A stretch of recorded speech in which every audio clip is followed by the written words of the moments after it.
Welcome to magnet brains. मैं हूं Shivani Sharma. I hope आप लोग बहुत अच्छे होंगे और बहुत ही मजे के साथ अपनी पढ़ाई कर रहे हैं। स्टूडेंट्स, आप लोग जानते ही हैं मैग्नेट ब्रेन्स पे क्लास केजी टू क्लास 12 आपका CBSE board, Hindi medium, English medium and variety of other courses बिल्कुल फ्री अवेलेबल है। तो आप लोगों को ना कोई भी सब्सक्रिप्शन नहीं लेना, आप एकदम best content and best faculties के साथ यहाँ पढ़ सकते हैं। क्लास 12 स्टूडेंट्स, हम लोग अपने मैथ्स में एनसीईआरटी एग्जाम्पल बुक में से chapter 11 that is 3D 3 dimensional geometry के क्वेश्चंस को कर रहे थे सॉल्व, और हम हैं अभी objective type questions, fill in the blanks and true false पे।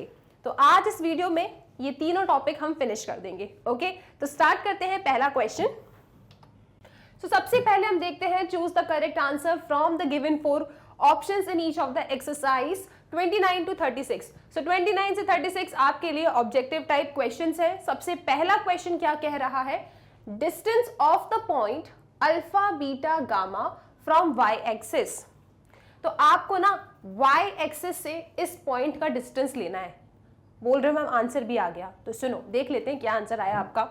यहां पे आपको पॉइंट क्या गिवन है? पॉइंट आपको गिवन है इधर अल्फा बीटा गामा, ठीक है। और हम जानते हैं इस पॉइंट का डिस्टेंस हमें कहां से लेना है? फ्रॉम वाई एक्सिस से लेना है, ठीक है। आप लोग क्या जानते हो कि कोई भी point, any point on y axis पे कोई भी अगर मैं पॉइंट ले लूं तो मुझे क्या मिलेगा? वो पॉइंट डेफिनेटली इसके कंपैरिजन में 0 बीटा 0 मिलेगा।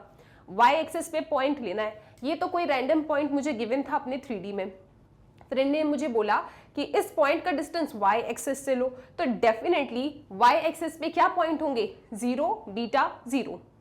अब आप लोग जानते ही हो क्लास 11th में भी आपने 3D पढ़ी है, दो पॉइंट्स के बीच में डिस्टेंस कैसे निकालते हैं? डिस्टेंस चाहिए ना इनको, तो दो पॉइंट्स के बीच में डिस्टेंस कैसे निकालते हैं हम लोग? Using distance formula. तो डिस्टेंस फॉर्मूला क्या कहता है आपका? डिस्टेंस फॉर्मूला कहता है under root x2 minus x1 का whole square plus y2 minus y1 का whole square plus z2 minus z1 का होल स्क्वायर, ठीक है। यही डिस्टेंस फॉर्मूला है। 10th क्लास तक सिर्फ इतना पढ़ते थे, 11th में यहां तक पहुंच गए, राइट। अब आप किसी को भी x1 y1 z1 ले लो, x2 y2 z2 ले लो, कोई फर्क पड़ता नहीं है क्योंकि ऊपर लगा है स्क्वायर। तो बस वैल्यूज को वहां रखो और सॉल्व कर दो क्वेश्चन को। डिस्टेंस कितना मिल रहा है आप लोगों को? डिस्टेंस आपको मिल रहा है 0 माइनस अल्फा का होल स्क्वायर, यानी कि माइनस अल्फा का होल स्क्वायर मतलब alpha square, plus y2 minus y1, तो beta minus beta 0 that is 0 का square, plus z2 minus z1, तो 0 माइनस गामा का होल स्क्वायर मतलब माइनस गामा का स्क्वायर मतलब gamma square. Okay, so this is gamma square, right. तो कितना आ रहा है डिस्टेंस? इन दोनों पॉइंट्स के बीच का डिस्टेंस कितना निकला? देयरफॉर डिस्टेंस आ रहा है आप लोगों का alpha square plus gamma square. बताओ जरा आंसर है क्या? बिल्कुल होना ही पड़ेगा। ऑप्शन डी आपका बिल्कुल सही जवाब है इस क्वेश्चन का। कोई दिक्कत किसी को? डिस्टेंस कितना आ रहा है? Under root alpha square plus gamma square. इसका स्क्रीनशॉट लो, फिर चलते हैं अपन नेक्स्ट क्वेश्चन की तरफ। ओके, चले, डन।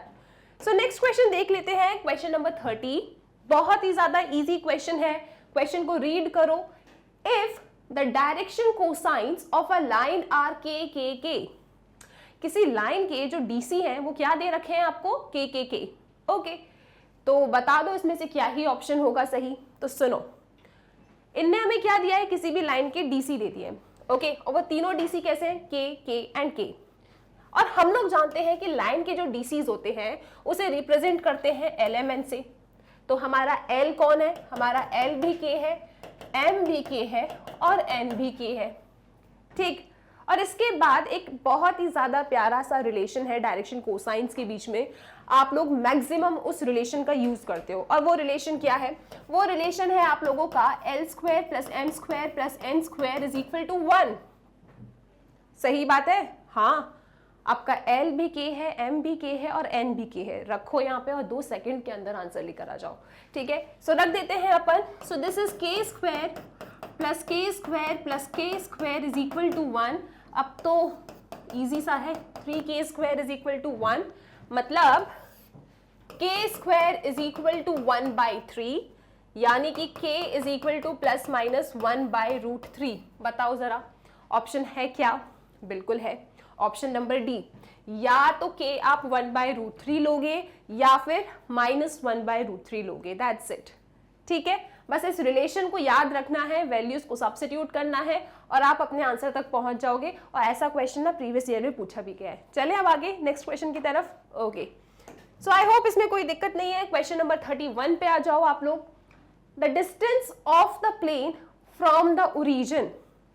इस प्लेन का डिस्टेंस हमें ओरिजिन से बताओ।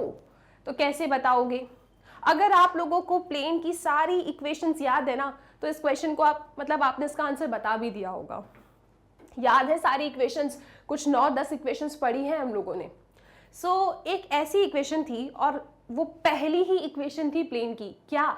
Normal form. उसमें क्या होता था?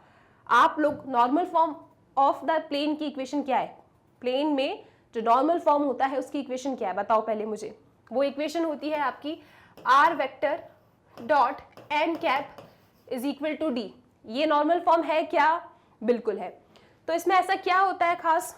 मैम n कैप हमारा यूनिट वेक्टर होता था और d यहाँ पे डिस्टेंस फ्रॉम ओरिजिन होता था प्लेन का, है ना। ये नॉर्मल फॉर्म में d क्या होता था? Distance from origin. और आपको इस क्वेश्चन में क्या बताना है? आपको बताना है कि इस प्लेन का ओरिजिन से क्या डिस्टेंस है। मतलब अगर मैं एक बार ऐसा कह दूं कि ये जो मुझे प्लेन इनने दिया है ना, ये इस फॉर्म का है, r vector dot n cap equal to d। अगर मैं ऐसा कह देती हूं तो मैं कंपेयर कर दूंगी और बोल दूंगी distance from the origin is 1 and definitely answer भी होगा। लेकिन क्या श्योरिटी आप सही कर रहे हो? क्या श्योरिटी है कि आप इस वेक्टर को n कैप कह सकते हो? तो आपको सोचना पड़ेगा। आपने अगर ये पक्का कर लिया ना, ये कंफर्म कर लिया कि ये जो लिखा है 2/7 i cap plus 3/7 j cap minus 6/7 k cap, अगर आपने 100% इसे कंफर्म करके कह दिया कि ये n कैप है, तो 100% ये मेरा 1 कौन होगा? मेरा 1 होगा डिस्टेंस फ्रॉम ओरिजिन और मेरा आंसर सही कहलाएगा फिर ऑप्शन ए। तो कुल मिला के आपको बस ये कंफर्म करना है कि ये n कैप है। तो कैसे कंफर्म करोगे? अच्छा, एक बार जब मैंने आपको वेक्टर पढ़ाया था ना, तब बताया था कि जो n कैप होता है उसको हम कुछ इस तरीके से लिख देते हैं, li cap plus mj cap plus nk cap, है ना। n कैप को ऐसा लिख देते हैं अपन, ठीक। तो अगर मैं इसे n कैप कह रही हूं तो मेरा l कौन होना चाहिए? मेरा l होना चाहिए 2/7। मेरा m कौन होना चाहिए? मेरा m होना चाहिए 3/7 और मेरा n होना चाहिए -6/7। ठीक है। आप कैसे कह सकती हो मैम ये LMN है? मैं तब ये कह सकती हूं जब मैं उस रिलेशन को वेरीफाई करवा दूं। यहाँ पे कौन सा रिलेशन? कि l square plus m square plus n square is equal to 1। अगर इन तीनों का स्क्वायर का सम 1 हो जाता है, इसका मतलब क्या है? डेफिनेटली ये लोग LMN है और अगर ये LMN है तो ये आपका n कैप है। ठीक है, चलो चेक कर लेते हैं। तो l का स्क्वायर मतलब 2 का स्क्वायर 4, 7 का स्क्वायर 49 प्लस m का स्क्वायर मतलब 9, 3 का स्क्वायर 9, 7 का स्क्वायर 49 प्लस -6 का स्क्वायर 36 और 7 का स्क्वायर 49। कितना आ रहा है? 36 प्लस 4 40, 40 प्लस 9 49। आपको मिल रहा है 49/49 दैट इज इक्वल टू 1। यानी कि ये तीनों इस रिलेशन को होल्ड कर रहे हैं, तो हमें कोई डाउट नहीं है, ये L है, ये M है, ये N है और ये मेरा कौन है? N cap. मतलब 100% ये जो प्लेन की इक्वेशन इन लोगों ने मुझे दी है, it is of the form r vector dot n cap is equal to d, where d is my distance from origin. तो डिस्टेंस फ्रॉम ओरिजिन क्या हो गया मेरा? 1। यानी कि ऑप्शन ए मेरा बिल्कुल ठीक जवाब है। अगर इन लोगों को परेशान करना होता ना आपको, तो यहाँ ये लोग n वेक्टर दे देते और फिर बोलते बताओ जल्दी से डिस्टेंस फ्रॉम ओरिजिन क्या होगा। तो आप क्या करते? उस n वेक्टर के मैग्नीट्यूड से दोनों तरफ डिवाइड कर देते, फिर आपको डिस्टेंस फ्रॉम ओरिजिन मिल जाता। आई होप ये बातें क्लियर है। इसका स्क्रीनशॉट लो। अब चलते हैं नेक्स्ट क्वेश्चन की तरफ। ठीक है, डन। आ जाओ अगला सवाल देखो, question number 32। The sine of angle between the straight line and the plane. इस लाइन और प्लेन के बीच में एंगल बताओ। क्वेश्चन इजी है अगर फॉर्मूला याद है तो, ठीक है। आपको लाइन और प्लेन के बीच का एंगल चाहिए। सबसे लास्ट में हम लोगों ने पढ़ा था angle between line and plane. सबसे पहले मैं फॉर्मूला लिखती हूं और फिर देखते हैं कि हम इसका आंसर ला सकते हैं या नहीं, ठीक है। तो लाइन एंड प्लेन के बीच का जो एंगल होता है ना, याद आ रहा है क्या? याद नहीं आ रहा तो जल्दी से एनसीईआरटी बुक खोलो। आपको 11.2 एक्सरसाइज के लास्ट में जितना भी कंसेप्ट मिलेगा ना 11.3 से पहले, वहां सबसे लास्ट टॉपिक मिल जाएगा। वो बुक खोलो, फॉर्मूला देखो और याद करो, ठीक है। तब तक मैं बता ही देती हूँ। So angle between line and plane, line and plane के बीच का जो एंगल होता है दैट इज इक्वल टू, आपके बुक में साइन फाई यूज किया है तो चलो ठीक है लिख देते हैं। Sine phi is equal to magnitude of B dot N vector divided by magnitude of B magnitude of N vector. Formula याद आया? ठीक है, बस इसी फॉर्मूले को आपको लगाना है। लेकिन सवाल ही उठ रहा है मैम ये बी वेक्टर क्या है? ये बी वेक्टर आपको मिलता है फ्रॉम लाइन। ठीक, आपको लाइन की इक्वेशन याद होनी चाहिए वेक्टर फॉर्म में। क्या होती थी? R vector is equal to A vector plus lambda B vector. यहाँ पे ये ए वेक्टर क्या होता था? पोजीशन वेक्टर उस पॉइंट का जिससे आपकी लाइन निकल रही है। तो ये रहे वो 2, 3 एंड 4, ये तो मेरा ए वेक्टर हो गया। मेरा बी वेक्टर क्या होता था? जिससे मेरी लाइन पैरेलल है, मतलब direction ratios of the vector जिससे मेरी लाइन पैरेलल है, मतलब ये रहा। तो ये जो बी वेक्टर है जो यहाँ लिखा है वो कहाँ से आता है? लाइन के dr से आता है। और यहाँ पे मैं आपको एक बात बता देती हूँ, ये जो लाइन की इक्वेशन है ना, ये बिल्कुल स्टैंडर्ड फॉर्मेट में है, तो आप आसानी से कंपेयर कर सकते हो। मतलब ये मेरा x1 है, ये y1 है, ये z1 है, ये मेरा a है, b है और ये c है। लेकिन अगर पेपर वालों को आपको परेशान करना होगा ना, तो वो लोग पता है क्या करेंगे? ये लाइन आपको दे देंगे लेकिन लाइन को वो लोग स्टैंडर्ड फॉर्मेट में नहीं देंगे। तो आप लोगों का फर्ज बनेगा कि सबसे पहले आप लाइन को ना उसके स्टैंडर्ड फॉर्मेट में बदलो। मैम स्टैंडर्ड फॉर्मेट आप लोगों को पता है, लेकिन स्टिल बता देती हूँ। स्टैंडर्ड फॉर्मेट मतलब x minus x1 upon a, y minus y1 upon b is equal to z minus z1 upon c। अगर आपकी लाइन स्टैंडर्ड फॉर्मेट में है, ये चीज आपको एकदम मेक श्योर करना है, उसके बाद ही आप उनमें से पॉइंट्स को ले सकते हो। और अगर स्टैंडर्ड फॉर्मेट में नहीं है, फिर आपने कुछ भी पॉइंट ले लिया ना, तो आपका आंसर गलत आएगा। ओके, यहाँ तो खुश हो जाओ, बिल्कुल इसके जैसा दिख रहा है। मतलब x y z के कोएफिशिएंट पॉजिटिव 1 है, यहाँ माइनस लगा है, ठीक है। यहाँ कुछ भी पॉइंट लिखा हो हमें उससे कोई मतलब नहीं है। और ये रहे नीचे आपके ABC। ओके चलो, तो ये तो बस मैंने आपको बताया है। पेपर में हो सकता है थोड़ा सा परेशान करने के लिए वो लोग आपको लाइन स्टैंडर्ड फॉर्मेट में ना दे, ठीक है। तो मेरा बी वेक्टर क्या बन रहा है? बी वेक्टर कैसे बनता है? लाइन से मिलता है और लाइन के डायरेक्शन रेशियोज होते हैं वो जो यहाँ डिनोमिनेटर में लिखे होते हैं। So my B vector is 3i cap plus 4j cap plus 5k cap. ठीक, ओके। अब चलते हैं प्लेन पे। अब इस फॉर्मूले में ना एन वेक्टर भी आता है और हम लोग बहुत अच्छे से जानते हैं एन वेक्टर कहाँ से मिलता है आपको? प्लेन से मिलता है। सो मेरी जो प्लेन की इक्वेशन है वो लिखी है यहाँ पे 2x minus 2y plus z is equal to 5। X Y Z के जो भी कोएफिशिएंट्स होते हैं they are basically the direction ratios of the plane या फिर नॉर्मल टू द प्लेन की, ठीक है। तो ये 2 माइनस 2 एंड 1 ये क्या हो गए? drs हो गए आपके n के। तो आप n वेक्टर बना सकते हो। तो आपका n वेक्टर क्या बनेगा? यहाँ से आप लोगों का n वेक्टर बनेगा 2i cap minus 2j cap plus k cap. सब ठीक? आपके पास n वेक्टर है, b वेक्टर है, आपके पास फॉर्मूला है। अब क्या चाहिए? बस फॉर्मूले में डालो और आंसर तक पहुंच जाओ, ठीक है। आ जाओ चलो। सो एक बार फिर से फॉर्मूला रिकॉल करते हैं। बताओ जरा, लाइन एंड प्लेन के बीच का एंगल चाहिए। So sine phi is equal to magnitude of b dot n vector divided by magnitude of b vector into magnitude of n vector.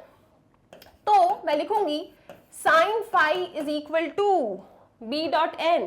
b क्या है मेरा? 3i cap plus 4j cap plus 5k cap. So 3i cap plus 4j cap plus 5k cap. Done. यहां ले लो dot.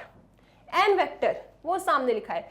सो 2i cap minus 2j cap plus k cap. Okay, ये आपका modulus के अंदर है, divided by magnitude of b into magnitude of n. So magnitude of b क्या आएगी आपके पास? 3 का स्क्वायर 9, 4 का स्क्वायर 16, 5 का स्क्वायर 25. इधर आ जाओ इनटू 2 का स्क्वायर 4, 4 प्लस 1. सब ठीक? ओके. अब डॉट प्रोडक्ट तो यार आप वेक्टर अलजेब्रा कब से पढ़ चुके हो, आपको पता है 3i डॉट 2i कितना होगा 6, क्योंकि 3 इंटू 2 करते हैं और i डॉट i 1 होता है. तो इसी प्रोसीजर से हमें क्या मिल जाएगा? अच्छा, i डॉट j कितना होगा? 0. i dot k 0. ठीक है. सो साइन फाई आपको मिल रहा है 3 2 6 माइनस 4 2 8 प्लस 5. सब ठीक? ये मैग्नीट्यूड मॉड्यूलस का साइन. यहाँ क्या है आपके पास? 16 प्लस 9 25, 25 प्लस 25 रूट 50. ये मिल रहा है रूट 50 इंटू 8 9 रूट 9. अब रूट 9 तो आप लोग जानते ही हो 3 होता है ना. यहां क्या मिल रहा है आपको? 6 माइनस 8 कितना? -2. -2 प्लस 3 3. तो आप लोगों को साइन फाई यहां से मिल रहा है 3 अपॉन रूट 50 इंटू 3. सही है ना? 6 माइनस 8 -2, -2 प्लस 5 पॉजिटिव 3. डिनोमिनेटर में भी 3 है, न्यूमिनेटर में भी 3 है, कैंसिल आउट. तो फाइनली आपको जो साइन फाई मिल रहा है that is 1 by root 50. Option है क्या? होना ही पड़ेगा 1 बाय रूट 50. अरे मैम है ही नहीं ऑप्शन, तो कोई दिक्कत की बात नहीं है. आपका जो आंसर आया है ना, थोड़ा उसको सिंप्लीफाई करो, मिल जाएगा. ठीक है. तो थोड़ा सा इसको सिंप्लीफाई करेंगे हम लोग. रूट 50 है, रूट 50 का मतलब पहले फैक्टर्स निकालो आप. जो काम आप बचपन में करते थे इसमें वही तो करेंगे, रैशनलाइज कर देंगे, बाद में आंसर तक पहुंच ही जाओगे आप. सो 50 है मतलब 225 जा, 5 5 जा, 5 1 जा. तो 5 का तो पेयर है बाहर, 2 का कोई पेयर नहीं है, मतलब 5 रूट 2. तो इस 1 बाय रूट 50 को हम लिख सकते हैं 1 अपॉन 5 रूट 2. अब बताओ आंसर है क्या ऐसा कुछ? 1 अपॉन 5 रूट 2 नहीं है मैम. अच्छा, तो फिर और कुछ काम करना पड़ेगा. आ जाओ. अब नीचे रूट दिख रहा है ना, 9th क्लास में होते आप लोग, और ऐसे नीचे अगर रूट दिख रहा होता तो सबसे पहले आप क्या करते? रैशनलाइज करते. तो बस ऊपर नीचे रूट 2 का मल्टीप्लीकेशन कर दो तो आपको एंगल मिल जाएगा.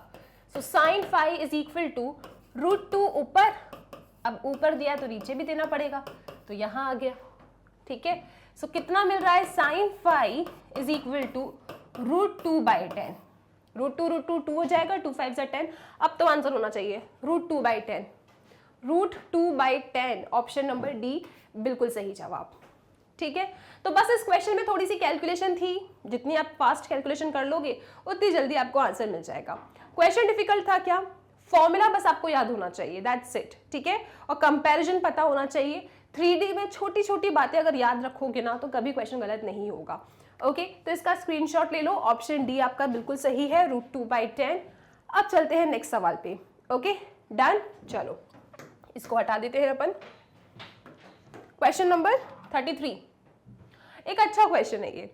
The reflection of the point alpha beta gamma in the X Y plane. Ma'am कौन सा फॉर्मूला लगाएं? या फॉर्मूला नहीं लगाना आपको, या थोड़ा सा लॉजिक लगाना है. ठीक है. आप लोगों को अल्फा बीटा गामा का रिफ्लेक्शन चाहिए आपके एक्स वाई प्लेन में. ठीक है. तो सुनो, बात सुनो मेरी. कोई फॉर्मूला नहीं है हमारे पास. हम क्या करेंगे ना, एक बार अपना एक्सेस बनाएंगे तीनों. ओके. ये मेरी एक्स एक्सिस है, this is my Y axis and this is my Z axis. ठीक है. ओके. अल्फा बीटा गामा जो मेरा पॉइंट होगा वो यहां पे कहीं होगा. अब इस अल्फा बीटा गामा का ना मुझे रिफ्लेक्शन चाहिए. मैम फिजिक्स पढ़ा रहे हैं क्या इसमें? पढ़ लो, कोई बात नहीं. अल्फा बीटा गामा का रिफ्लेक्शन चाहिए कहाँ पे? एक्स वाई प्लेन पे चाहिए, यानी कि कुछ यहाँ पे. ये पॉइंट यहाँ कैसा दिखेगा?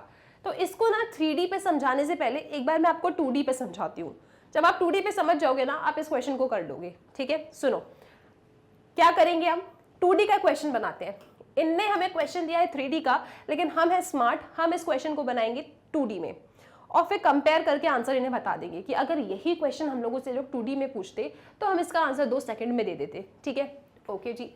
तो 2D में क्या होता है, ये प्यारी सी आपकी एक्स एक्सिस, ये वाई एक्सिस, यहाँ पे नेगेटिव वाई एक्सिस, यहाँ पे नेगेटिव एक्स एक्सिस होता है।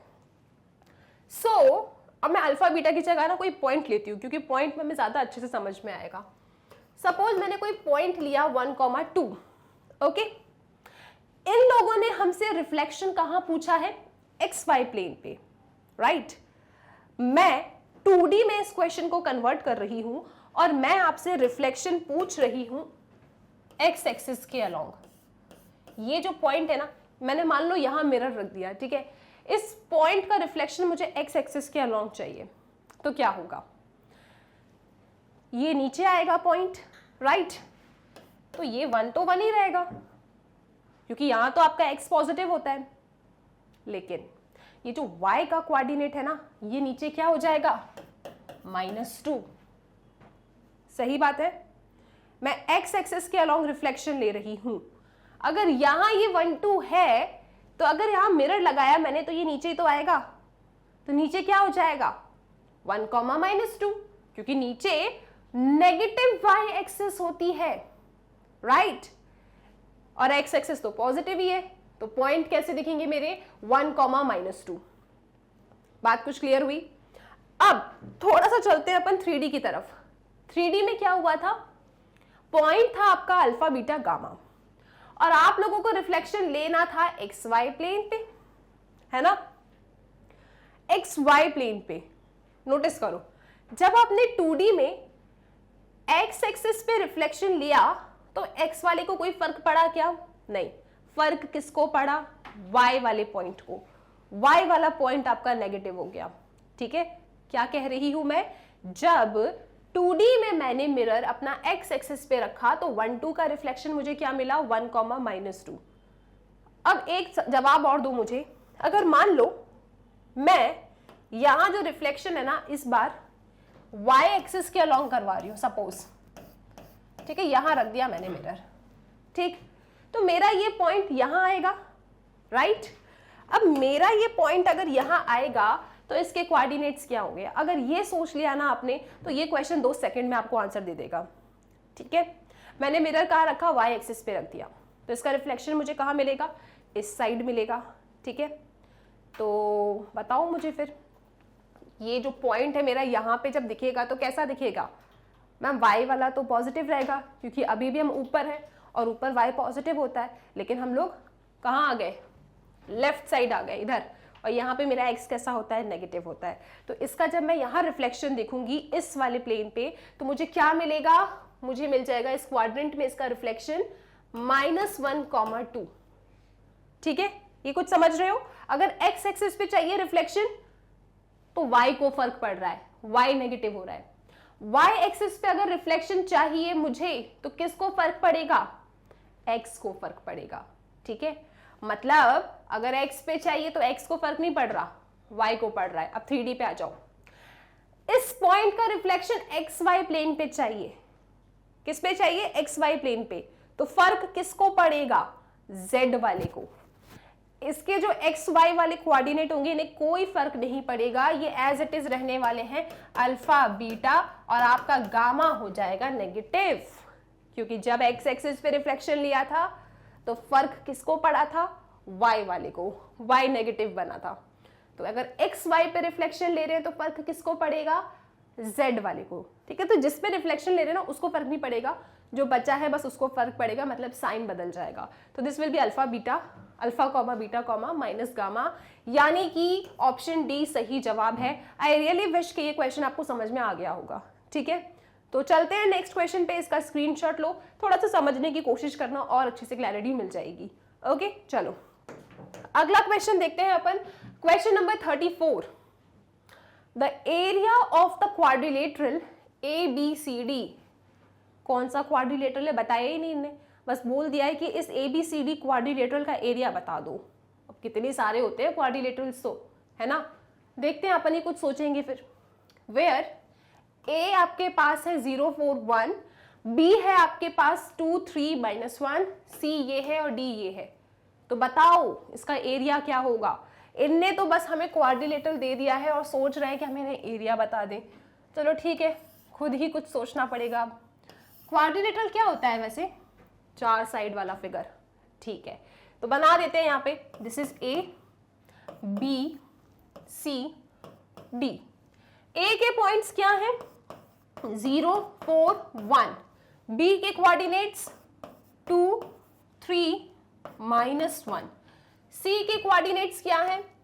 4 5 0। एंड D के कोऑर्डिनेट्स क्या हैं? इसको हटाओ। D के कोऑर्डिनेट्स है 2 6 2। डायग्राम तो बना लिया, अब इसका एरिया कैसे बताएं? तो सबसे पहले हमें कंफर्म करना होगा कि ये क्वाड्रिलेटरल है कौन। तो एक काम करते हैं अपन, क्या हो सकता है ये? या तो पैरेललोग्राम हो सकता है ना। आप लोगों ने वेक्टर्स में पैरेललोग्राम का एरिया कैसे फाइंड करते हैं ये पढ़ा है। तो मैं एक काम करती हूँ मैं ना AB और DC के DR निकालती हूँ। AB का DR और DC का DR अगर प्रोपोर्शनल आ जाते हैं, मतलब मेरा AB DC से पैरेलल होगा। इसके साथ साथ मैं ना AD और BC के भी DR निकालूंगी। तो AD और BC के भी अगर DR प्रोपोर्शनल आ जाते हैं, मतलब ये दोनों पैरेलल होंगे, ये इससे पैरेलल, ये इससे पैरेलल, डेफिनेटली ये क्या है आपका पैरेललोग्राम। और अगर ये पैरेललोग्राम साबित हो जाता है तो पैरेललोग्राम का फॉर्मूला एरिया का आप लोग जानते हो। क्या फॉर्मूला होता है? कोई भी दो एडजेसेंट साइड का क्रॉस प्रोडक्ट, ठीक है, उसका डिटर्मिनेंट, उनका जब आप क्रॉस प्रोडक्ट लोगे तो आपको आंसर मिल जाता है। ठीक है, मॉड्यूलस लेते हैं अपन उसका। तो सॉल्व करें इस क्वेश्चन को, आ जाओ। डायरेक्शन रेशियोज निकाल लो पहले आप लोग AB की। वो लिखा है AB की DR क्या होंगे? Terminal minus initial. सो 2 - 0 आपको मिलेगा 2, 3 - 4 -1, -1 -1 -2। ये आपके AB के DR हो गए। अब चलो DC के DR पे। So direction ratios of DC, फिर से वही काम, टर्मिनल माइनस इनिशियल। सो 4 - 2 कितना? 2, 5 - 6 -1, 0 - 2 -2। अब चेक कर लो क्या ये प्रोपोर्शनल है? तो दिस डिवाइडेड बाय दिस, फिर -1/-1, फिर -2/-2। जब इन तीनों के रेशियोज चेक कर रहे हैं ना, तो ये तीनों किसके बराबर आ रहे हैं? 1 के बराबर आ रहे हैं। मतलब ये सब आपस में कैसे हैं? बराबर हैं, मतलब प्रोपोर्शनल है। तो क्योंकि ये प्रोपोर्शनल है तो हम क्या कह देंगे? हम कह देंगे कि हमारी जो AB है ना वो DC से कैसी है? पैरेलल है। लेकिन एक साइड को पैरेलल बताने से हम पैरेललोग्राम तो बता नहीं पाएंगे। तो अब हम किसको पकड़ेंगे? AD को और BC को। ठीक है, अभी हमने क्या बता दिया कि AB हमारी DC से पैरेलल है। अब हम लोग AD एंड BC के DR निकालेंगे। ठीक है, चलो आ जाओ। सो DRs ऑफ, क्या नाम है? नाम क्या है? AD। DRs of AD। तो अब AD नाम दिया है तो D टर्मिनल ले लो, A इनिशियल ले लो। सो 2 - 0 कितना? 2, 6 - 4 आपको मिला 2, 2 - 1 कितना? 1। AD ले लिया। अब DR ऑफ BC ले लो, तो C टर्मिनल हो जाएगा, B इनिशियल हो जाएगा। 4 - 2 आपको मिलेगा 2, क्या नाम है? 5 - 3। 5 - 3 कितना होगा? 2। तो 5 में से 3 गया है 2। फिर क्या मिल रहा है? 0 -1, क्योंकि टर्मिनल माइनस इनिशियल, तो 0 -1 मतलब +1। सो ये मिल रहा है आप लोगों को 1। और ये क्या हो गया? दोनों प्रोपोर्शनल है, इक्वल है, प्रोपोर्शनल है। ठीक है, सो हम साफ साफ देख सकते हैं कि 2/2 = 2/2 = 1/1। इसका मतलब AD और BC के जो DRs हैं दे आर प्रोपोर्शनल, मतलब AD is parallel to BC। Okay, AD क्या हो गया? BC से पैरेलल हो गया। तो अभी हमने क्या बताया था कि हमारा AB DC से पैरेलल है। अभी हमने क्या बताया कि AD BC से पैरेलल है। मतलब कि जितनी भी साइड्स हैं कैसी हैं? पैरेलल हैं, उनके अपोजिट साइड से। तो आप लिख दोगे यहाँ पे कि AD मेरा पैरेलल है BC से, बिल्कुल है जी। फिर AB मेरा पैरेलल है DC से, तो हम कह सकते हैं कि हमारा ये ABCD क्वाड्रिलेटरल जो है इट इज अ पैरेललोग्राम। ठीक है, ये क्या हो गया, एक पैरेललोग्राम हो गया। और एरिया ऑफ पैरेललोग्राम हम लोग जानते हैं, right. So area of parallelogram क्या होता है, कोई भी दो एडजेसेंट साइड्स का क्रॉस प्रोडक्ट। ओके, मतलब आप यहां लिखेंगे मैग्नीट्यूड AB क्रॉस, अब एडजेसेंट साइड क्या है चेक करो एक बार आप, AB क्रॉस AD, राइट। सो AB क्रॉस AD ले लो और यहां लगा दो क्या, मैग्नीट्यूड का साइन। ये होता है आपका क्या, ये होता है आपका एरिया ऑफ अ पैरेललोग्राम। अब आपको पहले AB वेक्टर चाहिए, फिर AD वेक्टर चाहिए, तो आ जाओ पहले AB वेक्टर बनाते हैं। सो AB वेक्टर कैसे बनेगा, ये जो DRs है ना, इनके पीछे बस IJK लगा दो आप, right. So terminal minus initial, फिर IJK लगा देते हैं। तो AB जो वेक्टर है आपका, नेक्स्ट पेज पे आ जाते हैं अपन। AB वेक्टर क्या है, आपके पास AB के DRs है, उनके पीछे बस IJK लगा दो। सो 2i cap minus j cap minus 2k cap. Okay, फिर था आपका AD वेक्टर, क्योंकि एडजेसेंट साइड का क्रॉस प्रोडक्ट आपको क्या देता है, क्या देता है, पैरेललोग्राम का एरिया, उसका भी मैग्नीट्यूड लेना होता है। ठीक है, सो AD वेक्टर पे आ जाओ।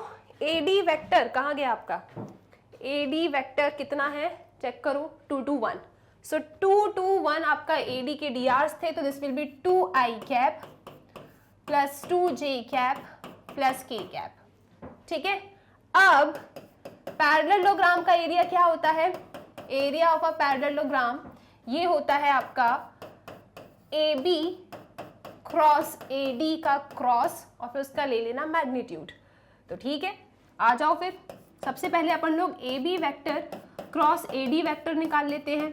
कैसे निकालते हैं, दो वेक्टर्स का क्रॉस प्रोडक्ट, यहां लिखते हैं I cap J cap K cap. Basically आप डिटर्मिनेंट को सॉल्व करते हो। ठीक है, सबसे पहले AB वेक्टर है, तो AB के DRs क्या है, 2 -1 -2।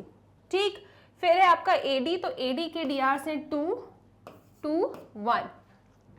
अब इसे सॉल्व कर लो आप, और क्या, इसको सॉल्व करो तो आपको AB क्रॉस AD वेक्टर मिल जाएगा। ठीक, कितना मिलेगा, इसको और इसको हाइड करो, this is I cap, hide किया, मल्टीप्लीकेशन, -1 बीच में माइनस आता है, 2 इंटू -2 -4, तो ये हो जाएगा प्लस। फिर यहाँ माइनस का साइन लगाते हैं आप लोग, इसको हाइड करो, 2 इंटू 1 2 माइनस 2 इंटू -2, तो ये +4 हो जाएगा। चेक कर लो एक बार, इसको हाइड किया, 2 1 जा 2, बीच में माइनस, फिर 2 इंटू -2 -4, तो 2 + 4 6। फिर आ जाइए K कैप पे, तो K कैप क्या होगा, इसको हाइड करो, 2 2 जा कितना 4, बीच में माइनस, 2 इंटू -1 -2, तो ये +2 हो जाएगा। ठीक, फिर आपको क्या मिला, AB cross AD vector, this will be 3i cap minus 6j cap plus 6k cap. ठीक है, ये आपका AB क्रॉस AD वेक्टर आ गया। मैम पैरेललोग्राम का एरिया कहाँ है, अरे अभी तो आपको क्या करना है, अब आप मैग्नीट्यूड लोगे, ठीक है, तभी तो एरिया आएगा। सो इसका मैग्नीट्यूड ले लो, this is AB cross AD vector का मैग्नीट्यूड, और ये आ रहा है कितना, कैसे लेते हैं magnitude, I, J and K के जो कोएफिशिएंट्स होते हैं उनके स्क्वायर का सम आप करते हो। तो 3 का स्क्वायर 9 माइनस 6 का स्क्वायर 36 और 6 का स्क्वायर कितना 36, कितना बन रहा है ये 36 36 72 72 एंड 9 81 72 और 9 यस 81। तो रूट 81 कितना होता है 9। सो एरिया आ रहा है 9 स्क्वायर यूनिट्स। क्या ये क्वेश्चन क्लियर हो गया आपको, पूरा क्वेश्चन चेक करो, ऑप्शन है क्या 9 स्क्वायर यूनिट्स। देखो 81 स्क्वायर यूनिट भी है इनके पास, ठीक, याद रखना रूट 81 आ गया फिर जल्दी जल्दी में 81 टिक कर दो, नहीं, आंसर क्या है 9 square unit. Okay, so option A आपका बिल्कुल सही जवाब है। क्वेश्चन क्लियर है। इन लोगों ने हमें सिर्फ क्वाड्रिलेटरल के 4 कोऑर्डिनेट्स दिए थे, हमने आइडेंटिफाई किया कि आखिर ये है कौन, तो हमने अपोजिट साइड्स की डीआर निकाले, प्रोपोर्शनल आ गए, ठीक है, जितने भी थे। तो अपोजिट साइड्स कैसी हो गई, पैरेलल हो गई दोनों साइड वाली, तो ये क्या बन गया आपका पैरेललोग्राम बन गया। पैरेललोग्राम बन गया तो बस आपको बस फॉर्मूला पता होना चाहिए एरिया ऑफ अ पैरेललोग्राम का। उस फॉर्मूले को हमने लगाया, एडजेसेंट साइड का क्रॉस प्रोडक्ट, उसका मैग्नीट्यूड, ठीक है, वेक्टर बना लिया और फिर आपका आंसर आ गया। क्या इस क्वेश्चन में कोई भी दिक्कत किसी को नहीं? आगे चल सकते हैं? ओके, नेक्स्ट क्वेश्चन पे आ जाओ, फिर आप लोग देखते हैं अगला सवाल क्या कह रहा है आपको। Question number 35, the locus represented by this is. तो यहाँ पे देखो क्या करना है, आपको बताना है कि इसका जो लोकस है ना वो क्या रिप्रेजेंट करता है। तो ये कौन है, देखते हैं। सबसे पहले यहाँ लिखा है X Y plus Y Z equal to 0। इन दोनों से ना हम y कॉमन ले सकते हैं, तो आप y कॉमन ले लो, तो आपको क्या मिला, y x plus Z equal to 0। इसका क्या मतलब है, y इक्वल टू 0 और x plus Z is equal to 0।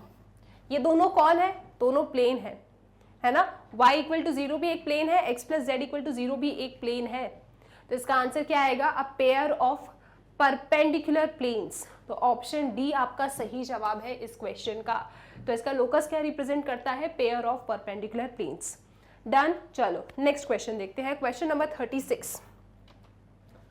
The plane this makes an angle sine inverse alpha with X axis. ये जो प्लेन है ना, ये इतना एंगल बना रहा है, कितना, साइन इनवर्स अल्फा, किसके साथ, एक्स एक्सिस के साथ। ये एक्स एक्सिस किसका रोल प्ले कर रही है, लाइन का, ठीक है। एक्स एक्सिस क्या हो गई, लाइन हो गई ना। तो प्लेन लाइन के साथ साइन इनवर्स अल्फा एंगल बना रहा है। सो कौन सा कंसेप्ट लगेगा यहाँ पे, angle between plane and a line. ये बात क्लियर है, okay. The value of alpha is equal to, ये अल्फा की वैल्यू क्या होगी ये आपको बताना है। सो क्वेश्चन क्या है, एक है आपके पास प्लेन, एक है आपके पास लाइन। लाइन कैसी है, एक्स एक्सिस वाली। इन दोनों के बीच का एंगल साइन इनवर्स अल्फा है। जल्दी से बताओ अल्फा क्या होगा। तो ठीक है, आ जाओ, यहां पे हम लगाएंगे angle between plane and line. Plane and line के बीच में जो एंगल होता है उसका कंसेप्ट। तो कंसेप्ट क्या कहता है, मतलब फॉर्मूला क्या कहता है, फॉर्मूला कहता है कि सुनो, जो साइन फाई होता है ना, that is equal to magnitude of B, modulus ले लो, B dot N vector divided by magnitude of B vector into magnitude of N vector. ये प्लेन और लाइन के बीच का एंगल है। हमारे पास प्लेन कौन है, ये रखा है, तो प्लेन को उठाओ, 2x minus 3y plus 6z is equal to 11। Plane से आपको क्या मिलता है, n वेक्टर मिलता है। तो प्लेन से n वेक्टर कितना है आपका, n वेक्टर कैसे मिलता है प्लेन से n वेक्टर, अरे x y z के जो कोएफिशिएंट्स होते हैं ना, वो ही आपके n वेक्टर्स के dr कहलाते हैं। तो यहाँ पे क्या बनेगा, 2i cap minus 3j cap plus 6k cap, ये बन गया आपका n वेक्टर, ठीक है। n वेक्टर कितना आया आपका, 2i cap minus 3j cap plus 6k cap. अब क्या करना है, ये तो सिर्फ n आया मैम, b वेक्टर भी तो चाहिए। हाँ, b वेक्टर कहाँ से मिलता है, लाइन से मिलता है, और लाइन कौन है आपकी, x एक्सिस। तो बेसिकली आपको drs चाहिए किसके, x एक्सिस के। तो x एक्सिस के डायरेक्शन रेशियोज क्या होते हैं, x एक्सिस के डायरेक्शन रेशियोज 1 0 0 होते हैं, ठीक है। x एक्सिस के drs क्या है, 1 0 0। अब क्या करना है आपको, अब आपको b वेक्टर बनाना है। तो b वेक्टर तो आपको x एक्सिस से ही मिल जाता है, मतलब drs ऑफ x एक्सिस से कितने हैं, 1 0 0, यानी 1i cap 0j cap 0k cap, ये आपका b वेक्टर है। वो रहा फॉर्मूला, रख दो सब कुछ, आपको आपका अल्फा मिल जाएगा। लेकिन यहाँ पे लाइन और प्लेन के बीच में जो एंगल है ना, वो फाई मत लेना। कितना दिया है इन लोगों ने एंगल, साइन इनवर्स अल्फा। तो आप फाई की जगह पे क्या लिखेंगे, साइन इनवर्स अल्फा, ठीक। साफ साफ बोला है ना इन लोगों ने, the plane makes an angle this with X axis, मतलब आपका फाई क्या है, साइन इनवर्स अल्फा। तो sine inverse alpha is equal to mod b dot n, ये रहा b, वो रहा n, डायरेक्टली डॉट ले लूं, 1i डॉट 2i, तो 1 इंटू 2 2, i डॉट i 1, तो आपको कितना मिला, 2 मिला। जीरो का मल्टीप्लीकेशन किसी से भी करो वो तो जीरो ही होता है, तो करने का कोई मतलब ही नहीं है, हटाओ उसे। तो जीरो को क्या ही मल्टीप्लाई करोगे, इसको हटाओ, ये आपका 2 आया। Divided by magnitude of B, B का मैग्नीट्यूड कैसे निकालते हैं, I J and K coefficients के स्क्वायर का सम। तो यहाँ पे लिखोगे under root 1 square plus 0 square plus 0 square, तो क्या ही आएगा, 1 आएगा। मैम अंडर रूट 1 आएगा, अरे अंडर रूट 1 तो 1 ही होता है ना, ठीक है। इसके बाद आ जाओ अंडर रूट एन पे, ये थोड़ा सॉल्व करना पड़ेगा।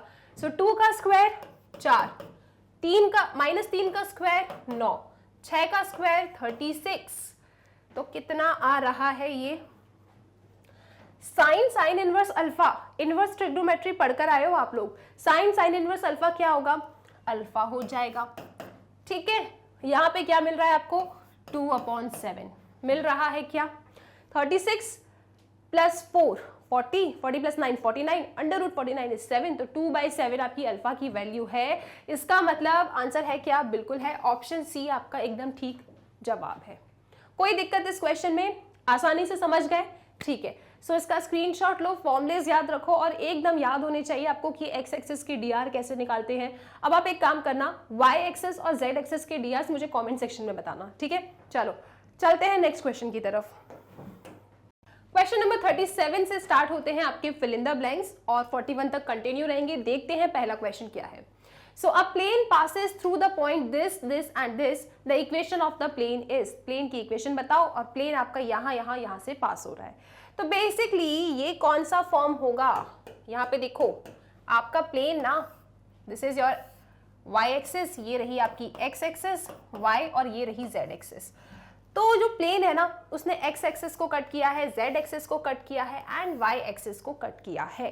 सो एक्स एक्सिस को कट किया है 2 0 0, वाई एक्सिस पे कट किया है 0 3 0 और जेड एक्सिस पे कट किया है 0 0 4, ठीक है जी, यहां तक सब ठीक। तो कौन सा फॉर्म है, intercept form of a plane. तो intercept form of a plane क्या होता है, x/a plus y/b plus z/c is equal to 1, ठीक।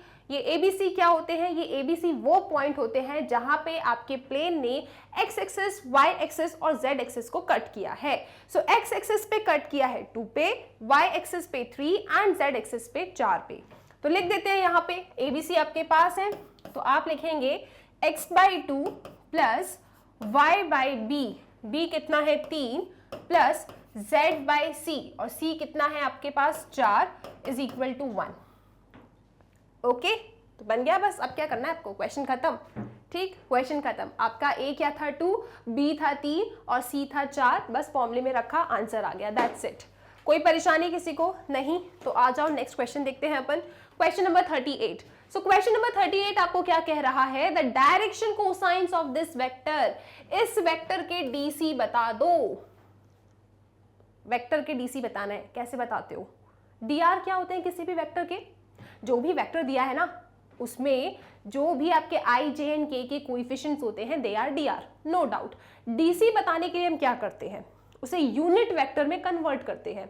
ये मेरा वेक्टर है, इसे यूनिट वेक्टर में आप कन्वर्ट करो तो आपको क्या मिलेगा, सपोज मैं इसको बोल देती हूं this is my A vector 2i cap plus 2j cap minus k cap. अब इसका कैप मैं लूंगी तो यूनिट वेक्टर में कन्वर्ट होगा और इस ए कैप के जो भी कोएफिशिएंट्स होंगे ना i j k के, वो मेरे एलिमेंट कहलाएंगे और वो ही मेरे डीसी बन जाएंगे, राइट। तो ए कैप होता क्या है वैसे, ए कैप होता है A vector divided by magnitude of A, ठीक। तो मैग्नीट्यूड ऑफ ए फाइंड कर लेते हैं अपन। मैग्नीट्यूड ऑफ ए क्या मिलेगा आपको, आई जे एंड के कोएफिशिएंट्स के स्क्वायर का सम, मतलब 2 का स्क्वायर 4, 2 का स्क्वायर 4 प्लस के का कोएफिशिएंट है -1, -1 का स्क्वायर 1। तो आप लोगों को मैग्नीट्यूड ऑफ ए वेक्टर मिल रहा है √9 यानी कि 3, ठीक है। अब क्या कर सकते हैं आप लोग, बस आपको ए कैप फाइंड कर लेना है। सो ए कैप क्या होगा, A vector divided by magnitude of A, मतलब 2/3 plus 2/3 I cap plus 2/3 J cap minus 1/3 K cap. क्या चाहिए आप लोगों को, डीसी। तो डीसी फाइंड करने के लिए क्या करो, कैप फाइंड करो और उसमें जो भी आपके आई जे के कोएफिशिएंट होंगे वो आपके डायरेक्शन कोसाइंस बन जाते हैं, ठीक है, तो L क्या है आप लोगों का 2/3, M क्या है आपका 2/3 और N क्या है आपका -1/3। दैट्स इट, ये आपके DCs आ गए। ठीक है, चलिए नेक्स्ट क्वेश्चन के ऊपर। आई होप ये डन है, इसका स्क्रीनशॉट लो। चलते हैं क्वेश्चन नंबर 39 देखते हैं वहां पे क्या है। सो क्वेश्चन नंबर 39 कह रहा है कि vector equation of the line, ये लाइन आपके पास कार्टेशियन फॉर्मेट में है, इसे आपको वेक्टर फॉर्मेट में चेंज करना है। लेकिन सबसे पहले आप ये चेक करोगे कि कार्टेशियन फॉर्मेट में भी कैसी है ये, क्या ये स्टैंडर्ड फॉर्मेट में है। तो स्टैंडर्ड फॉर्मेट क्या होता है लाइन की इक्वेशन में, आप जानते हैं x minus x1 upon a is equal to y minus y1 upon b is equal to z minus z1 upon c। Say yes और नो? मैम बिल्कुल यस। ठीक है, ये स्टैंडर्ड फॉर्मेट होता है। तो इससे कंपेयर करो, देखो x y z के कोएफिशिएंट्स पॉजिटिव 1 होना चाहिए, बिल्कुल है, तो ठीक है। लेकिन यहाँ सब माइनस होना चाहिए, ये +4 है तो इसको थोड़ा चेंज करेंगे अपन।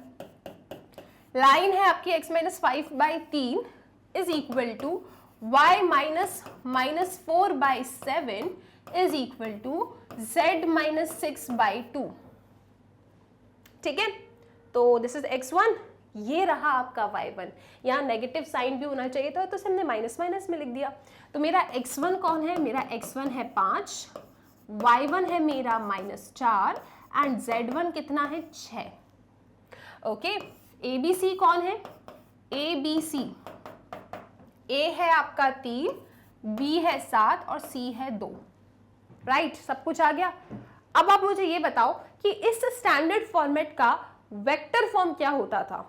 इसका वेक्टर फॉर्मेट होता था r vector is equal to a vector plus lambda b vector.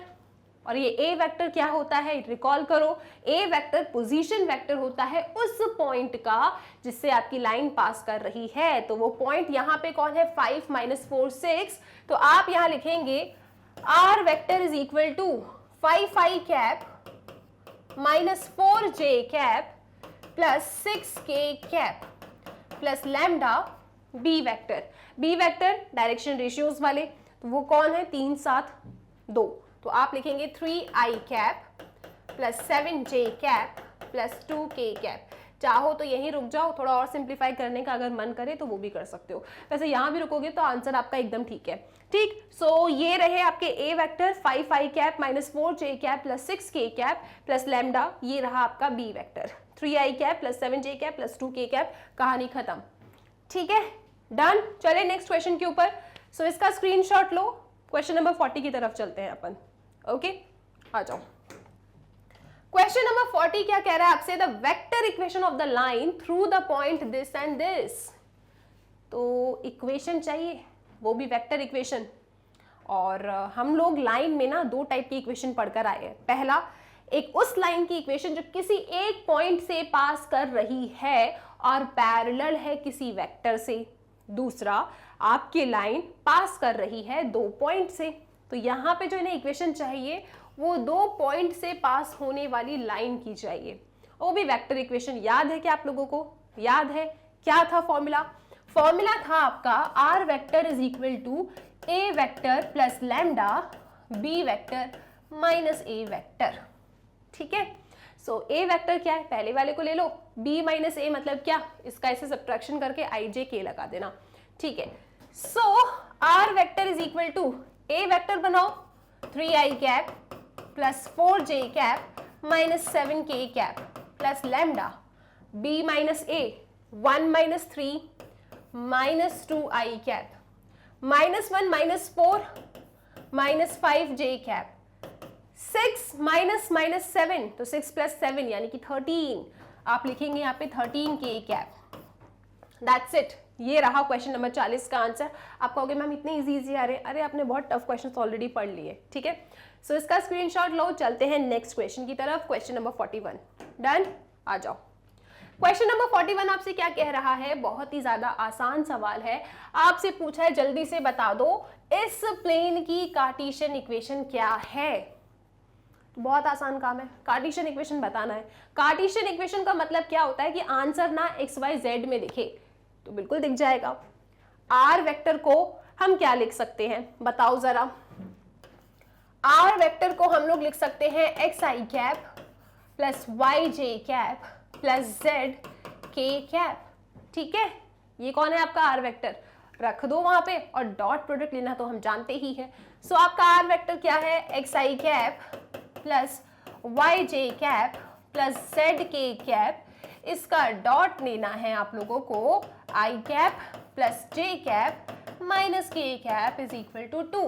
Dot ले लो, X I dot I dot I 1, आपको मिला x, फिर ऐसे ही y, और ये रहा माइनस z, और ये रहा 2। मैम z और 2 तो सेम बनाते हो आप, अरे ठीक है, चेक करो जल्दी से एक बार।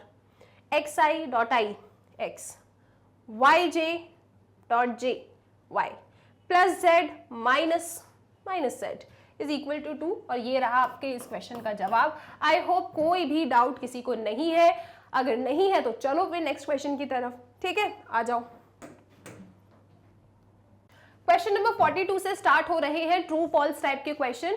तो देखते हैं पहला क्वेश्चन क्या कह रहा है। The unit vector normal to the plane this is this.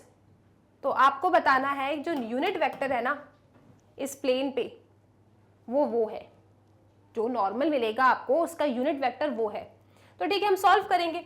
सबसे पहले प्लेन को देख के हम लोग एन वेक्टर तो बना सकते हैं, पहले वो बनाओ।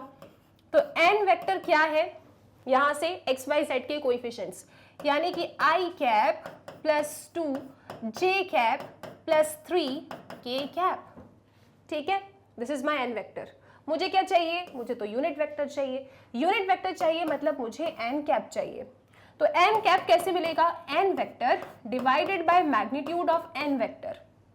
सबसे पहले मैं magnitude of N vector find कर लेती हूं, that is under root I 2j और 3k ना, तो आई जे के कोएफिशिएंट्स के स्क्वायर का सम। तो दिस इज 1 प्लस 4 प्लस 9, कितना आया, 9 प्लस 1 10, रूट 14। तो magnitude of N vector is root 14, ठीक है। अब क्या करोगे आप लोग, अब बनाओगे N cap. So N cap is equal to N vector divided by magnitude of N. N vector है आपका, so I cap by root 14 plus 2 by root 14, ठीक, plus 3 by root 14, and this is your K cap. सब ठीक है। अब आपका तो N cap ये आया है, क्वेश्चन वालों का ये आया था। तो क्वेश्चन वाले हमसे ये पूछ रहे हैं क्या ट्रू है या फॉल्स है, हमने जो आपको आंसर दिया है। ये लोग कह रहे हैं कि इस प्लेन का जो यूनिट नॉर्मल वेक्टर है ना वो ये है। तो हमने कहा हम कैसे मान लें, तो हमने चेक किया तो हमने क्या पाया कि हाँ बिल्कुल सेम आ रहा है। इसका मतलब जी हाँ, इन लोगों ने आंसर सही निकाला है, ट्रू इसका जवाब है। ओके, सो आई होप इस क्वेश्चन में भी कोई दिक्कत की बात नहीं है। चलते हैं नेक्स्ट क्वेश्चन की तरफ। Question number 43। क्वेश्चन नंबर 43 आपसे ये कह रहा है the intercepts made by the plane on the coordinate axis are that.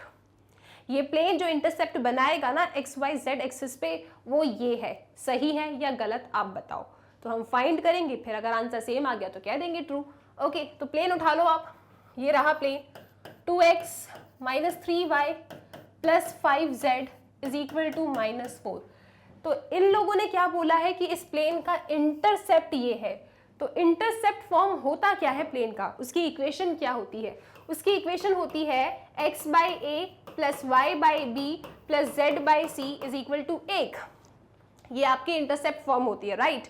तो क्या करना पड़ता है, यहाँ पे जो राइट हैंड साइड है यहाँ पे 1 होता है, आपके राइट हैंड साइड में क्या है -4, उसको क्या बनाना पड़ेगा +1।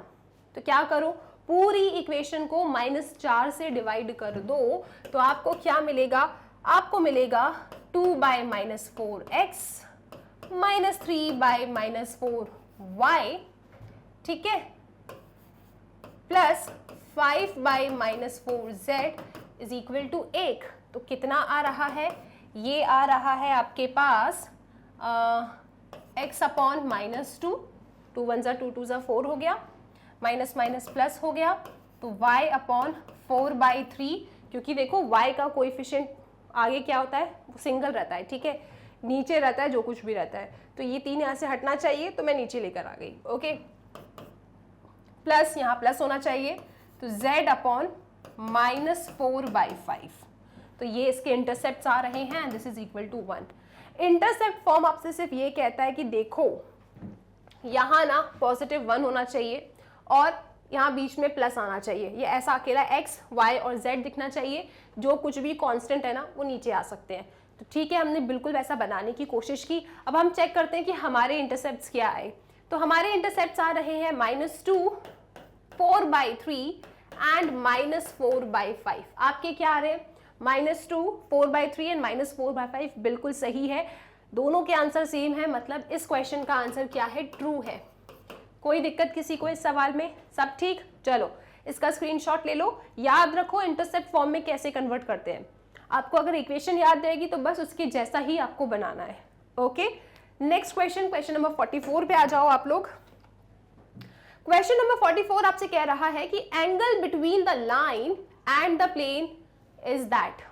ठीक है, कितनी बार हमने इसी वीडियो में लाइन एंड प्लेन के बीच का एंगल फाइंड किया है। ये लोग कह रहे हैं कि ये एंगल आ रहा है तो हमें तो चेक करना पड़ेगा। ठीक है, तो आ जाओ जरा एक बार फिर रिकॉल करते हैं, लाइन और प्लेन के बीच में एंगल का फॉर्मूला क्या होता है।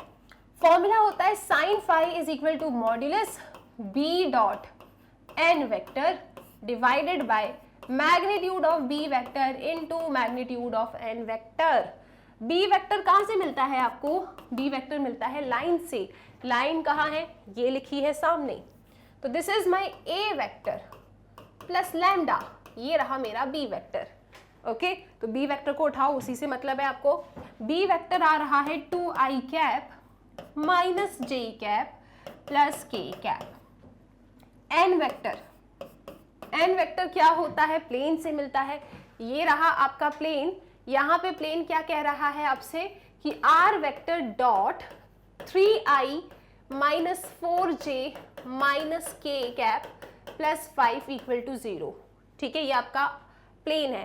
तो प्लेन में हम जानते हैं, अगर स्टैंडर्ड फॉर्मेट की बात करें तो this is r vector dot n vector, इसको वहां ले जाएंगे तो d वेक्टर होता है। तो हमें तो सिर्फ n वेक्टर चाहिए, तो n वेक्टर क्या है आपका? ये, तो उठा लो उसको। n वेक्टर आ रहा है आपका 3i cap minus 4j cap minus k cap. ठीक है, वो रहा आपका n वेक्टर। अब बस फॉर्मूले में डालो और आंसर चेक कर लो। अगर इनके जैसा आ गया तो कह देंगे ट्रू, अदरवाइज कह देंगे false. Right, so b dot n ना, तो sine phi mod b dot n directly ले ले क्या?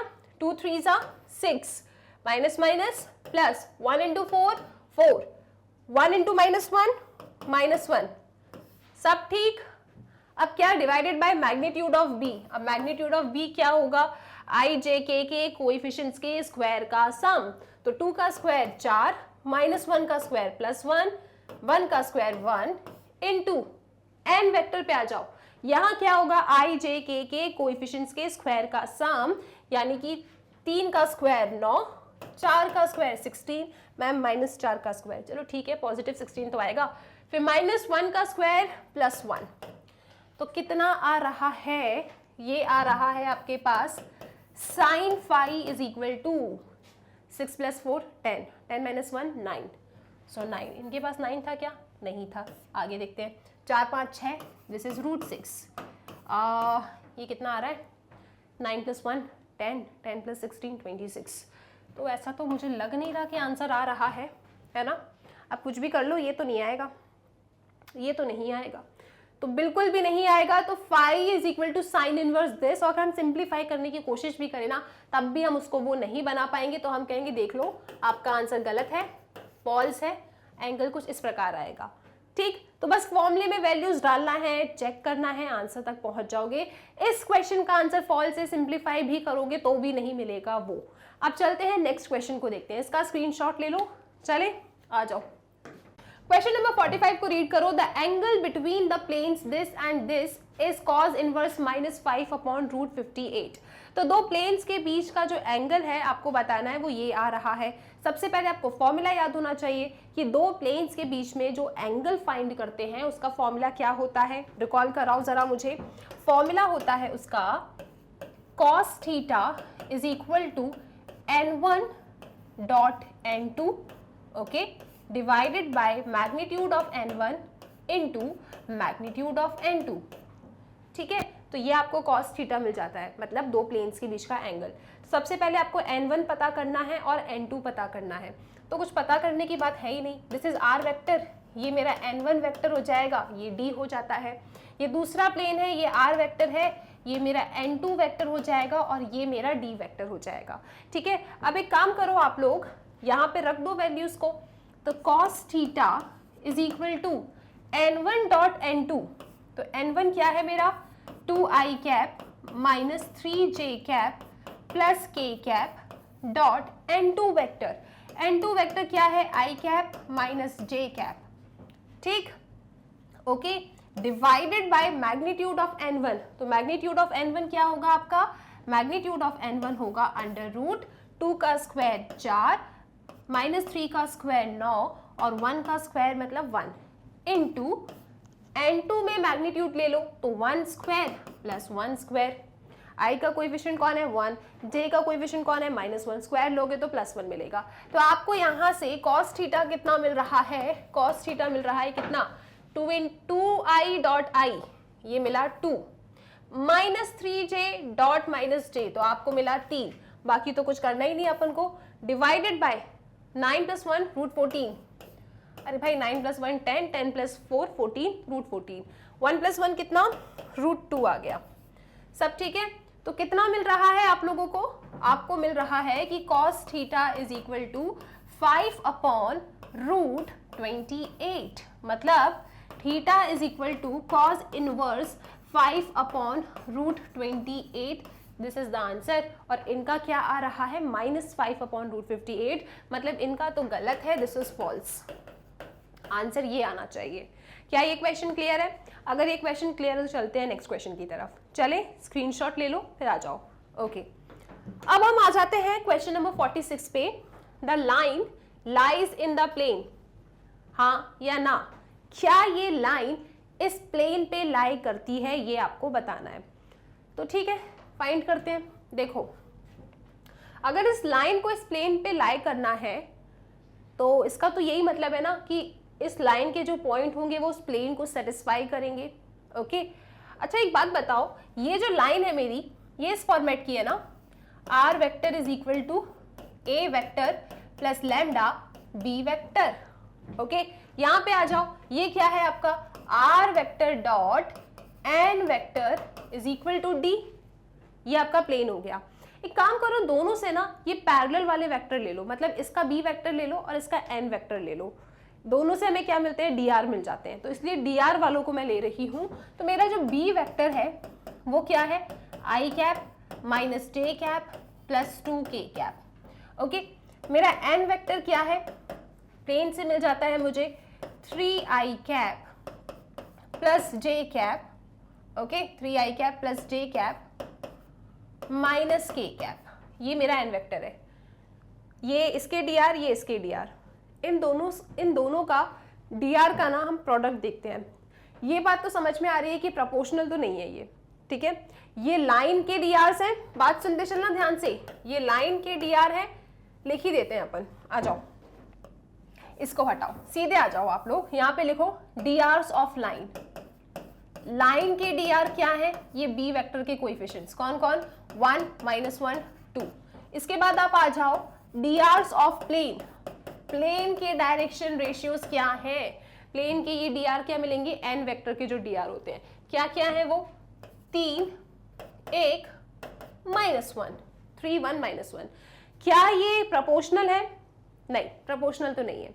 प्रोपोर्शनल नहीं है मतलब ये दोनों लाइन और प्लेन आपस में परपेंडिकुलर नहीं है। लाइन एंड प्लेन में उल्टा चलता है, ये बात याद रखना। लाइन एंड प्लेन में अगर डीआर्स प्रोपोर्शनल होते हैं तो वो परपेंडिकुलर होते हैं, ठीक है। और अगर इनका डॉट मतलब अगर इनके डीआर्स का प्रोडक्ट का सम 0 होता है तो ये दोनों पैरेलल होते हैं, ये बात आप याद रखना। लाइन एंड प्लेन के केस में उल्टा चलता है। सो मैं इनका एक काम करती हूँ, डीआर्स का प्रोडक्ट का सम ले लेती हूँ, तो 3 -1 -2 कितना मिल रहा है मुझे, 0 मिल रहा है। इसका मतलब क्या है, इसका मतलब ये है कि लाइन एंड प्लेन पैरेलल है, पैरेलल तो है, ठीक है। लाइन ऐसी है, प्लेन ऐसी है, they are parallel to each other, no doubt, right. अब बस इतना बताओ, क्या ये इसके ऊपर है, पैरेलल तो है, क्या ये इसके ऊपर है, मतलब प्लेन के ऊपर है क्या। तो आप एक काम करना, आपकी लाइन किससे पास हो रही है? पॉइंट थ्रू विच आपकी लाइन पास कर रही है, point through which line passes. Line किससे पास कर रही है ये बताओ? लाइन पास कर रही है मैम ए वेक्टर से, तो इसके कोएफिशिएंट्स ले लो आई जे के मतलब 2 -3 -1। सो 2 -3 -1 से आपकी जो लाइन है वो पास कर रही है। और अगर मेरे लाइन को प्लेन पे लाई करना है तो लाइन के जो भी पॉइंट है ना वो प्लेन को भी सेटिस्फाई करना चाहिए। अगर मैं चाहती हूँ कि प्लेन के ऊपर लाइन है तो लाइन जिस पॉइंट से पास कर रही है वो पॉइंट प्लेन को भी सेटिस्फाई करना चाहिए। तो मैं एक काम करूंगी, ये 2 -3 -1 को ना इस प्लेन में डालूंगी। अगर ये सेटिस्फाई हो गया मतलब line lies in the plane, otherwise आप बोल देंगे नहीं लाई करती, आप कह देंगे आंसर फॉल्स है। ओके, सो ये आर वेक्टर आपका वेरिएबल वाला होता है। आर वेक्टर बेसिकली क्या होता है? X I cap plus Y J cap plus Z K cap. तो ये यहां सब्स्टिट्यूट करते हैं। ओके, सो आर की जगह पे हम लिख रहे हैं 2i कैप -3 जे कैप माइनस के कैप, ठीक, dot 3i cap plus J cap minus K cap plus 2। अगर इक्वल टू 0 आ जाता है मतलब लाइन प्लेन के ऊपर है।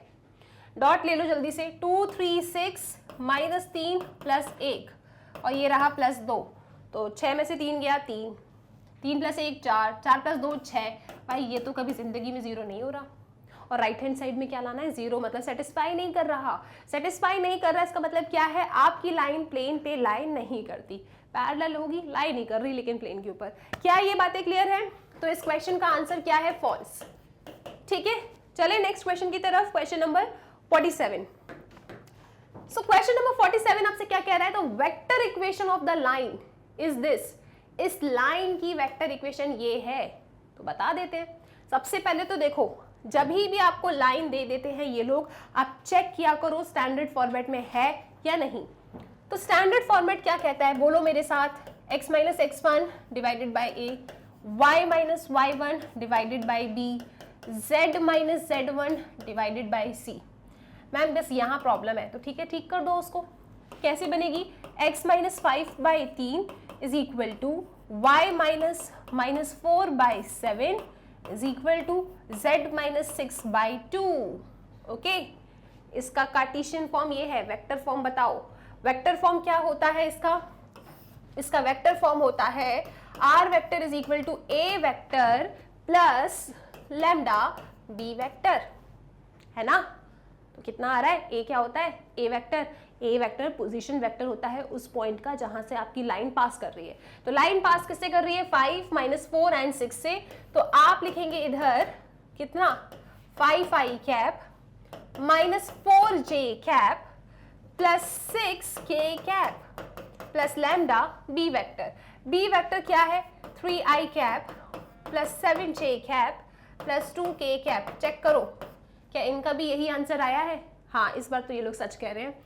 r vector is equal to 5i cap -4j cap plus 6k cap plus lambda 3i cap plus 7j cap plus 2k cap. Yes, तो answer बिल्कुल सही है। तो जब भी आपको कन्वर्जन बोले, कोई भी क्वेश्चन दे दे, अगर लाइन की इक्वेशन गिवन है तो आप जरूर चेक करें क्या वो स्टैंडर्ड फॉर्मेट में है या नहीं। ठीक है, तो ये नहीं थी, उसको बनाया, फिर आंसर तक पहुंच गए और बिल्कुल सही है। अब चलते हैं नेक्स्ट क्वेश्चन की तरफ। इसका स्क्रीनशॉट ले लो और आ जाओ मेरे साथ। क्वेश्चन नंबर 48 पे आओ सीधे। Equation of a line which is parallel to this. अब हमें पता है लाइन चाहिए, पैरेलल टू दिस बोला है, मतलब ये कौन है आपका? ये तो आपका बी वेक्टर है। ठीक है, parallel to this and which passes through the point, जो इससे पास कर रहा हो। ये कौन है? ये x1 y1 z1 है। ये कौन है? ये आपके ABC है। मैम ऐसा क्यों बोल रहे हो? अभी तो बी वेक्टर का था। अरे ये लोग कार्टेशियन इक्वेशन में आंसर दे रहे हैं ना, वेक्टर में देते तो मैं उसको बी वेक्टर ही बोलती। ठीक है, ओके, सो आ जाओ। तो यहाँ पे सब कुछ इनने दे रखा है और आपको इक्वेशन बना के दी है। क्या वो इक्वेशन सही है ये आपको बताना है। ओके, सो पैरेलल वाले का मतलब क्या है? dr। तो i j k के कोएफिशिएंट, तो आपकी ABC क्या है? 2 1 3। ठीक है, गलत दिख गया, सीधे आंसर है ना। ओके, अब दूसरा आपका जो x1 y1 z1 है, x1 y1 z1 वो क्या है? x1 है 5, y1 है -2, z1 है 4। लाइन की इक्वेशन क्या है? x minus x1 upon a, y minus y1 upon b, z minus z1 upon c। Values को सब्स्टिट्यूट एक बार कर लेते हैं, साफ साफ समझ में आ रहा है फॉल्स है, बट ठीक है, मन की शांति के लिए डाल लो वैल्यूज। तो कितना आ रहा है? x minus 5 upon 2 is equal to y minus y1 क्या है? +2 divided by 1, z minus z1 कितना है? 4 डिवाइडेड बाई 3। चेक करो कहाँ पे गड़बड़ है इन लोगों की। बस यही, ये -1 लगा दिया है, +1 है, अपने आप से -1 लगाया, this is very very wrong. तो इसका मतलब क्या है? Question number 48 answer false. ठीक, कोई भी समस्या इस क्वेश्चन में? क्लियर हो गया? पहचान लेते हो चीजों को? ठीक है, आ जाओ नेक्स्ट क्वेश्चन पे चलते हैं। क्वेश्चन नंबर 49 क्या कह रहा है ये? If the foot of perpendicular drawn from origin to a plane. अच्छा, फुट ऑफ द परपेंडिकुलर आपने ओरिजिन से बनाया है, ठीक है जी, मान लो हमारा ओरिजिन यहां पे है, इस ओरिजिन से प्लेन पे हमने बनाया है फुट ऑफ द परपेंडिकुलर, और हम लोग इतने अच्छे हैं ना कि आपको फुट ऑफ द परपेंडिकुलर के कोऑर्डिनेट्स भी दे रहे हैं। क्या है फुट ऑफ द परपेंडिकुलर के कोऑर्डिनेट्स? 5 -3 -2, इतना हमने आपको दे दिया है। अब इतने अच्छे नहीं है, अब आप हमें बताओ, then the equation of the plane is this. क्या ये बात सच है? हम आपको दो चीजें दे रहे हैं, क्या क्या? कि देखो ओरिजिन से हमने बनाया है फुट ऑफ द परपेंडिकुलर, और फुट ऑफ द परपेंडिकुलर के जो अभी तक हम आपसे कोऑर्डिनेट्स पूछते थे ना, हमने वो भी आपको दे दिया है। अब आपको हमें बताना है कि हमने जो प्लेन की इक्वेशन लिखी है वो सही है या गलत। ठीक है, सोचते हैं। एक काम करो, कैसे सॉल्व करोगे इस क्वेश्चन को आप? क्या ये प्लेन की इक्वेशन सच है या नहीं? मैम, अगर मैं यहाँ आर वेक्टर की वैल्यू रखूं, कहाँ से मिलेगी बताती हूँ। अगर यहाँ आर वेक्टर की वैल्यू में रख दूं और LHS इक्वल टू RHS हो जाता है तो हाँ ठीक है, प्लेन की इक्वेशन। तो आर वेक्टर कौन है आपका? XI cap plus YJ cap plus ZK cap. तो XYZ कौन है? XYZ तो मैम वो पॉइंट होते हैं ना जो इस प्लेन पे हैं। तो यहाँ पे प्लेन पे कौन है? Foot of the perpendicular. वो फुट ऑफ द परपेंडिकुलर के कोऑर्डिनेट्स क्या है? 5 -3 -2। तो आपका कहने का मतलब ये है कि यहाँ पे हम अपना आर वेक्टर इसे कह दें 5I cap -3J cap -2K cap, और यहाँ सब्स्टिट्यूट करें। अगर LHS is equal to RHS हो गया, यानी कि हाँ बिल्कुल सही बात है, यही प्लेन की इक्वेशन है, अदरवाइज नो। ओके, ठीक है जी, सब्स्टिट्यूट कर लेते हैं। So this is 5I cap -3J cap -2K cap dot, फिर से यही है, this is 5I cap -3J cap -2K cap. हाँ वही तो होगा वैसे भी। ये क्या होता है आपका? एन वेक्टर होता है ना। एन वेक्टर कैसे मिलता है? इससे, यही तो है परपेंडिकुलर। तो कैसे निकालते? टर्मिनल माइनस इनिशियल कर दिया होगा। ठीक है, चेक करना है 38 आ रहा है कि नहीं। तो 5.5 25 -3 -3 +9 +4। सो कितना आ रहा है ये? 25 + 4 29, 29 + 9 38। 38 आ गया, और यही तो लेके आना था, यही तो लेके आना था। इसका मतलब क्या है? दिस इज इक्वल टू 38, मतलब आपका RHS बिल्कुल है, ये सेटिस्फाई कर गया, मतलब यस यही है वो प्लेन की इक्वेशन, और आपका आंसर हो जाता है ट्रू। अब चलते हैं अगले सवाल के ऊपर।